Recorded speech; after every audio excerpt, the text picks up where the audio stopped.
จะปะตกหน่อยเท่าไรเศร้าเลย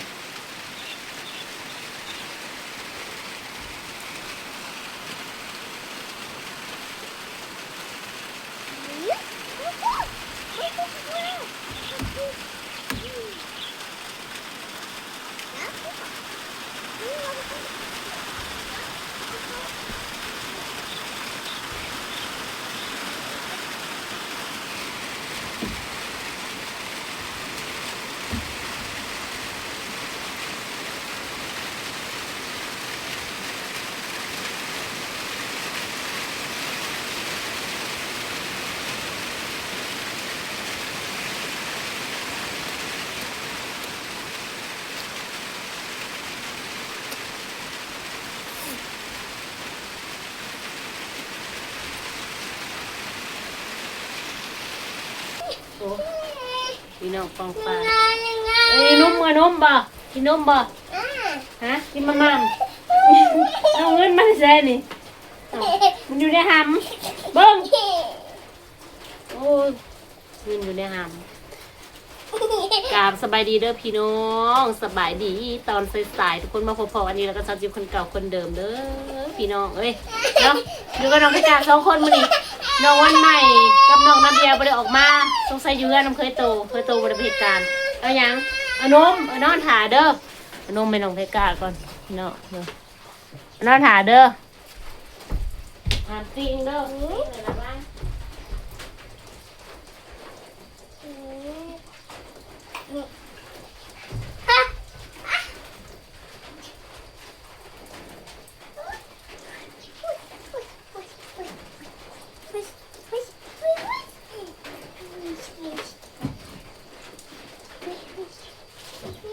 แน่คนตกประแดดเลยอ่ะนั่งลงนอนนี่เนี่ยไปมียังคนตกประแดดเลยทุกคนคนตกอันเตะแจดมาน้อยเดียวแดดเลยเด้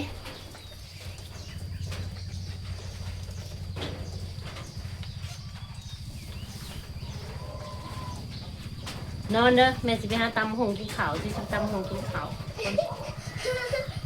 นอนเด้อเลยอ่ะทุกอย่างก่อนโอเคอ่ะนอนลงนอนเด้อจะลองให้กานอนจิ๋วจะตำหงกินข้าวเนาะทุกคนเนาะฝนตกน้อยเดียวพี่น้องตกบ่แหงเด็กไปใส่มาใส่ไก่ย่าทุกคนหมู่ส่วนเขากับบางทีเขาก็บ่มีเวลาได้ไปหานะเขาก็ยากเนาะหมู่ก็บ่ส่วนแบบนี้เห็นเขายากเขายังหมู่ก็บ่ส่วนเฮานะเนาะทุกคนจิ๋วก็เฮ็ดปอกๆแป๊กๆไปในเที่ยงแถวหน้านี่แหละเนาะถ่ายคลิปไปแถวนี้เลยเนาะ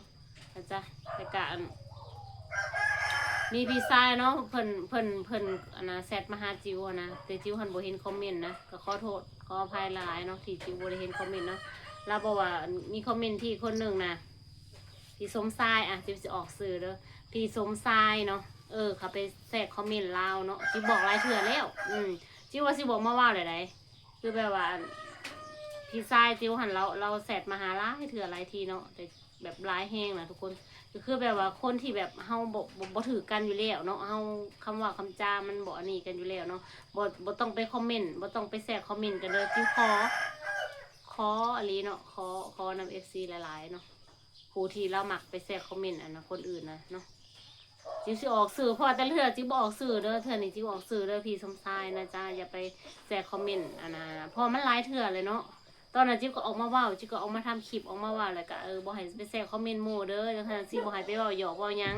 บางเทื่อเฮาว่าเฮาเว้าหยอกแต่ว่าหมู่คิดอะลีเด้บ่ให้เฮ็ดแบบนั้นเนาะบ่เฮ็ดแบบนั้นเนาะบ่เฮ็ดแบบนั้นคันอยากคอมเมนต์จิ๊บก็คอมเมนต์เป็นของตัวเองนั่นแหละจิ๊บก็ตอบทุกคอมเมนต์อยู่เด้อคุณพี่เนาะนะจ๊ะจิ๊บก็ตอบอยู่แต่ว่าบ่ให้ไปแซวคอมเมนต์อ้ายเพิ่นเนาะให้คอมเมนต์ไผมันนั่นแหละเนาะเพื่อแบบว่าสิว่าจะได้ให้เกรงใจกันเนาะให้เกรงใจกันนะประมาณน่ะเนาะจิ๋วก็บ่อยากมีปัญหาทั้งสองฝ่ายบ่อยากให้มีปัญหากันเนาะจิ๋วก็นับถือ FC ทุกคนเนาะแล้วก็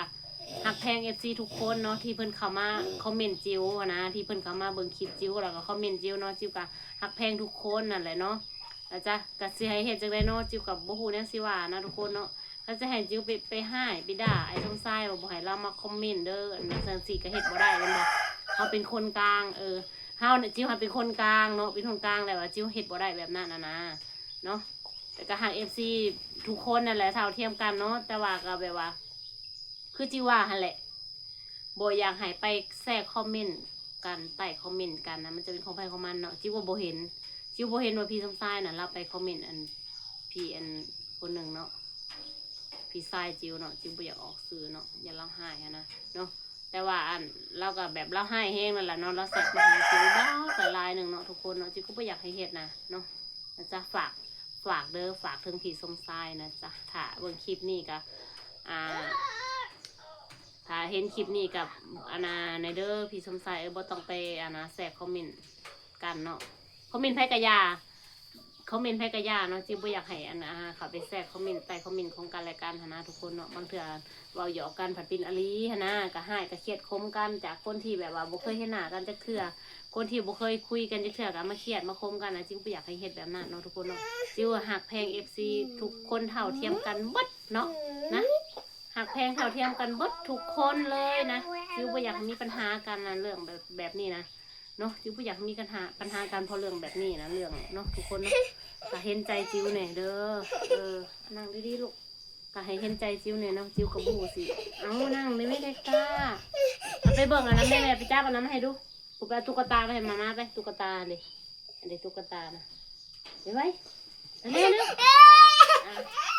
เนี่ยเป็นยานตุ๊กตาโอ้ยฝนตกพัสมาเอาวันนี้ฮะฝนตกแจ๊ดน้อยหนึ่งทุกคนเนาะฝนตกแจ้งนิดนึงแล้วก็แดดออกมาแล้วตอนนี้นะจิวก็อยากออกมาว่าซ้ำนั่นแหละเนาะจิวก็บริเครียดได้คมบริให้ยังหรอกแต่ว่าเพียงแต่ว่าจิวหันลำบากใจเนาะลำบากใจอย่างลำบากใจก็คือแบบว่าจิวผู้อยากให้เห็ดนะคือแบบว่าไปแทรกคอมเมนต์กันนะจิวจักเซนอะไรเนาะคือพี่ชายนั่นนะพี่ชายจิวนั่นเราก็ให้ได้เอาไปนอนขั้นสินอนก็นอนเราก็ให้ได้เนาะเราเครียดได้แบบว่าเรา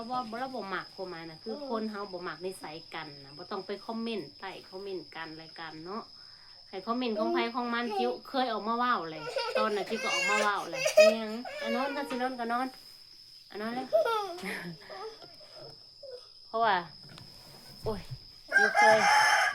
วเคยออกมาว้าวแล้วตอนนั้นนะเรื่องนี้นะเนาะจิ้วบ่อยากมาว้าวซ้ำๆจิ้วบ่อยากออกมาว้าวซ้ำๆหลายเทื่อหลายที่นะเรื่องเก่าเล่าใหม่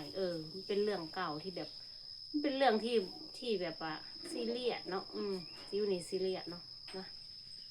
ก็บ่อยากให้เห็ดอีกเด้อค่ะพี่ชมซ้ายเนาะจิ้วขอหลายๆบ่อยากให้เห็ดเนาะถ้าพี่สิคอมเมนต์ก็คือคอมเมนต์เป็นของพี่นั่นแหละคอมเมนต์จิ้วก็ตอบอยู่เนาะบ่เป็นบ่ตอบเนาะจิวก็ตอบตอบทุกคอมเมนต์เนาะบ่เป็นบ่ตอบนะจิวก็ขอบใจที่เราเข้ามาเบิ่งมาชมคลิปจิวแล้วก็เข้ามาติดตามจิวเนาะจิวก็ขอบใจหลายๆแต่ว่าสิ่งที่จิวบ่อยากเฮ็ดก็คือบ่อยากให้ไปแทรกคอมเมนต์ของไผกะย่าเนาะคอมเมนต์ไผกะย่าบ่ให้ไปแทรกบ่อยากให้ไปแทรกใต้คอมเมนต์กันนั่นแหละเนาะก็ฝากในเด้อจ้าฝากถึงพี่สมชายลอยนวลโอเคเนาะจิวก็อยากฝากซ้ำนั่นแหละอยากว่าซ้ำนี่แหละจิวบ่อยากว่าหลายจิวเป็นคนที่แบบบ่อยากว่าหลายความหมายนะบ่อยากว่าหลายเนาะจังหน่อยสิว่าโอ้เป็นคนดังนั่นน่ะนี่แบบว่าบ่อยากให้ติดตามบ่อยากอันนี้เนาะบ่แม่นเนาะจิวก็ขอบใจนั่นแหละที่มาติดตามจิวแล้วก็มาเบิ่งคลิปให้จิวเนาะแต่ว่าสิ่งที่จิวบ่อยากให้เฮ็ดก็คือบ่อยากให้ไปแทรกใต้คอมเมนต์ของกันและกันเนาะไผกะย่าเนาะบ่อยากให้ไปแทรกคอมเมนต์เนาะนะจ๊ะจังได้ก็ฝากเด้อเนาะนะจ๊ะจิวก็ขอบใจ FC ทุกคนนั่นแหละเนาะที่เพิ่นเข้ามาติดตามมาให้กำลังใจจิวเนาะแต่ละคนมันก็คอมเมนต์นะมาฮักเนาะคอมเมนต์แต่สิ่งดีๆนะคอมเมนต์แต่สิ่งดีๆเนาะคอมเมนต์แบบสร้างสรรค์เนาะคอมเมนต์ให้กำลังใจจิวมาโดยตลอดเนาะที่แบบว่าจิวมีทุกมื้อนี้แล้วก็สู้เฮ็ดคลิปมาเท่าทุกมื้อนี้ก็ย้อน FC เนาะย้อนมีแรงบันดาลใจแล้วก็ย้อนมี FC ทุกคนที่เพิ่นเข้ามาคอมเมนต์ที่เพิ่นเข้ามาเบิ่งคลิปเห็นจิวเนาะจิวก็ขอบคุณใจหลายๆเด้อขอบคุณใจหลายๆด้วยจ้า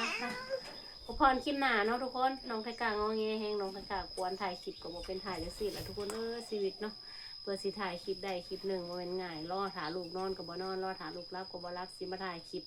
นั่งกินข้าวกินน้ำเฮ็ดกับข้าวกับปลายังนี่ก็ยากเนาะลูกสอนะทุกคนเนาะก็เพื่อสิได้คลิปได้ยังเนาะทุกคนอันนี้บ๊ายบายปลาลูกก่อนลูกขึ้น